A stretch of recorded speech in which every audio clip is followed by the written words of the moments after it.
Welcome to my channel. ಇವತ್ತು ನಾನು ಮೇಲೆ ಮತ್ತು ಕೆಳಗೆ ನೀರಿಗೆ ಬರುವಂತಹ ಸ್ಲೀವಿಂದು ಡಿಸೈನ್ ಹೇಗೆ ಮಾಡೋದಂತ ತೋರಿಸ್ಕೊಡ್ತಾ ಇದ್ದೀನಿ. ನಮಗೆ ಸ್ಲೀವಿಗೆ ಲೆಂತ್ ಎಷ್ಟು ಬೇಕೋ ಅದಕ್ಕೆ ಪ್ಲಸ್ 2 ಇಂಚ್ ಎಕ್ಸ್ಟ್ರಾ ಅಂತ ನಾವು ತೊಗೊಳ್ಬೇಕು. ಅಂದರೆ ನಮಗೆ ಇದು 9 ಇಂಚ್ ಬೇಕಾಗಿದ್ದರೆ ನಾವು 2 ಇಂಚ್ ಎಕ್ಸ್ಟ್ರಾ ತೊಗೋಬೇಕು. ಯಾಕಂದರೆ ಮೇಲೆ 3 ನೀರಿಗೆ ಕೆಳಗೆ 3 ನೀರಿಗೆ ಮಾಡೋದ್ರಿಂದ ಫ್ಯಾಬ್ರಿಕ್ ಕಡಿಮೆ ಆಗೋ ಸಲುವಾಗಿ 2 ಇಂಚ್ ಎಕ್ಸ್ಟ್ರಾ ತೊಗೊಂಡಿರ್ತೀವಿ. ಆಮೇಲೆ ಫುಲ್ ಲೆಂತ್ ಹೋಗಿ ನಮ್ಗೆ ಎಷ್ಟು ಇಂಚ್ ಬೇಕೋ ಅಷ್ಟು ಲೆಂತ್ ತೊಗೊಂಡು ಬಾರ್ಡ್ರ್ ಹಚ್ಚೋದಾಗಿದ್ದರೆ ಬಾರ್ಡ್ರಿಂದು ಕಡಿಮೆ ಮಾಡ್ಕೊಳ್ಬೇಕು. ನನಗೆ 8.5 ಇಂಚಿಂದು ಸ್ಲೀವ್ ಬೇಕು, ಅದಕ್ಕೆ ನಾನು 2 ಇಂಚಿನ ಬಾರ್ಡ್ರ್ ಹಚ್ಕೊಳ್ತಾ ಇದ್ದೇನೆ. ಇದು 7.5 ಇಂಚ್ ಇದೆ. ಮೇಲೆ ಅರ್ಧ ಇಂಚು ಕೆಳಗೆ ಅರ್ಧ ಇಂಚ್ ಹೋದರೆ 6.5 ಇಂಚ್ ಬರುತ್ತೆ. ಪ್ಲಸ್ 2 ಇಂಚಿಂದು ನಾನು ಬಾರ್ಡ್ರ್ ಹಚ್ಕೊಂಡ್ಬಿಟ್ರೆ 8.5 ಇಂಚ್ ಸ್ಲೀವ್ ರೆಡಿಯಾಗಿ ಬರುತ್ತೆ. ಆಮೇಲೆ ಇದನ್ನು ಮೇನ್ ಫ್ಯಾಬ್ರಿಕ್ ಆಮೇಲೆ ಲೈನಿಂಗ್ ಸೇಮ್ ಎರಡು ಇಟ್ಕೊಂಡು ಸರ್ದಾಡೋದಿರೋ ಹಾಗೆ 2 ಸೈಡಿಗೆ ಸ್ಟಿಚ್ ಹಾಕ್ಕೊಳ್ಳೋಣ. ಆಮೇಲೆ ಇದ್ರದ್ದು ಮಧ್ಯದಲ್ಲಿ ಕಟ್ ಮಾಡಿಕೊಂಡು 3 ಸ್ಟಿಚ್ ನೀರಿಗೆಗಳನ್ನು ಹಿಡ್ಕೊಳ್ಳೋಣ. ಇಲ್ಲಿ 3 ಕೆಳಗೆ 3.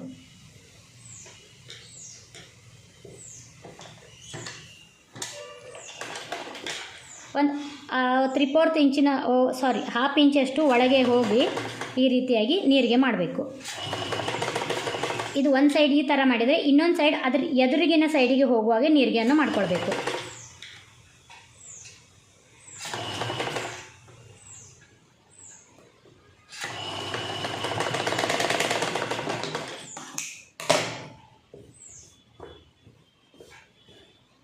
ಆಮೇಲೆ ಕೆಳಗೆ ನಾವು 1 2 3 ಈ ರೀತಿಯಾಗಿ ಇದು 3 ಹಿಡ್ಕೊಂಡು ಮೊದಲಿಗೆ ಒಂದು ಸ್ಟಿಚ್ ಹಾಕ್ಕೊಳ್ಳೋಣ.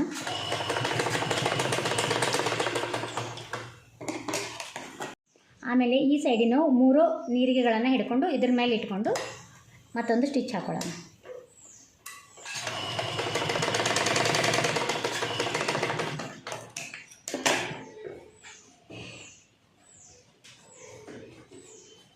ಇದಾದಮೇಲೆ ಬಾರ್ಡ್ರನ್ನು ಈ ರೀತಿ ಮೊದಲಿಗೆ ಇದು ಮೇಲಿಂದು ಆಮೇಲೆ ಇದು ಲೈನಿಂಗ್ ಎರಡು ಒಂದು ಲೈನಿಂಗ್ ಇದು ಕೆಳಗೆ ಇಟ್ಕೊಂಡು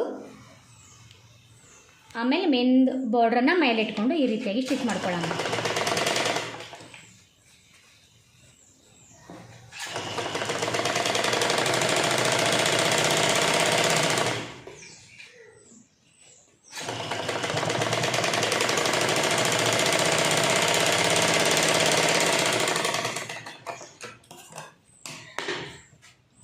ಆಮೇಲೆ ಇದು ಲೈನಿಂಗು ಮತ್ತು ಮೇನ್ ಫ್ಯಾಬ್ರಿಕ್ ಇದನ್ನು ಹಿಡ್ಕೊಂಡು 2 ಸೈಡನ್ನು ಸ್ಟಿಚ್ ಮಾಡ್ಕೊಳ್ಳೋಣ.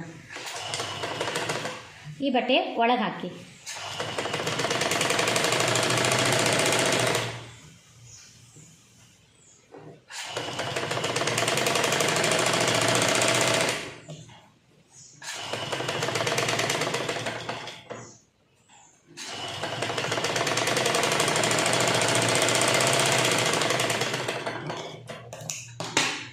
ಆಮೇಲೆ ಈ ಒಳಗಿರೋ ಬಟ್ಟೆಯನ್ನು ನಿಧಾನವಾಗಿ ಎಳೆದುಕೊಳ್ಳುವವರೆಗೆ. ಈಗ ಇದು ಎಕ್ಸ್ಟ್ರಾ ಆಗಿರೋ ಬಟ್ಟೆನ ಕಟ್ ಮಾಡಿಬಿಡೋಣ. ಆಮೇಲೆ ಇದು ಫಿನಿಶಿಂಗ್ ನೀಟಾಗಿ ಕಾಣಲಿ ಅಂಥೇಳಿ ಒಂದು ಸ್ಟಿಚ್ ಇಲ್ಲ ಮೇಲೆ ಹಾಕೊಳ್ಳೋಣ.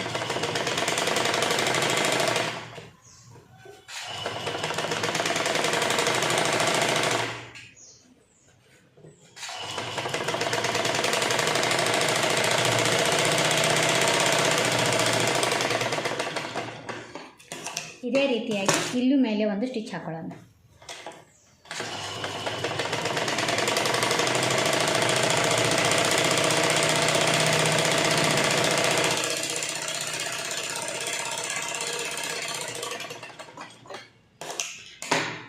ಇದಾದಮೇಲೆ ಮಿಡಲ್ ಹಿಡ್ಕೊಂಡು ನಮಗೆ ಸ್ಲೀವಿನ ಸೇಪನ್ನು ಹಾಕೊಳ್ಳೋಣ. ಇಲ್ಲಿಂದ 6 ಇಂಚ್ ಕೆಳಗೆ ಇಳಿಸ್ಕೊಂಡು ಜಸ್ಟ್ ಇಲ್ಲಿಂದ ಈ ರೀತಿ ಸೇಪ್ ಹಾಕೊಂಡ್ಬಿಟ್ರೆ ಆಯಿತು. ಸೇಪ್ ಹಾಕೊಂಡು ಆದಮೇಲೆ ನಾವು ಕ್ಲಾತನ್ನು ಕಟ್ ಮಾಡ್ಕೊಳ್ಳೋಣ.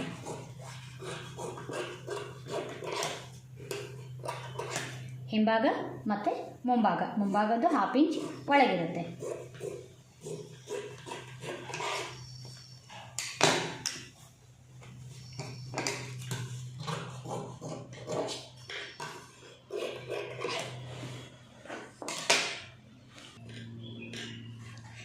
ಇದು ಕಟ್ ಮಾಡ್ಕೊಂಡಾದಮೇಲೆ ಈ ಬಟ್ಟೆನ ಇನ್ನೊಂದು ಸಲ ಸೈಡಿಗೆ ಸ್ಟಿಚ್ಚನ್ನು ಮಾಡಿಕೊಡ್ರಿ. ಅಂದರೆ ಮೇಲಿಂದು ಮತ್ತು ಕೆಳಗಿಂದು ಬಟ್ಟೆ ಸರಿದಾಡ್ದಿರೋ ಹಾಗೆ ಸ್ಟಿಚ್ ಮಾಡಿಕೊಳ್ಳಿ. ಸ್ವಲ್ಪ ಎಕ್ಸ್ಟ್ರಾ ಬಂದಿರೋ ಕ್ಲಾತನ್ನು ಕಟ್ ಮಾಡ್ಕೊಂಬಿಡೋಣ.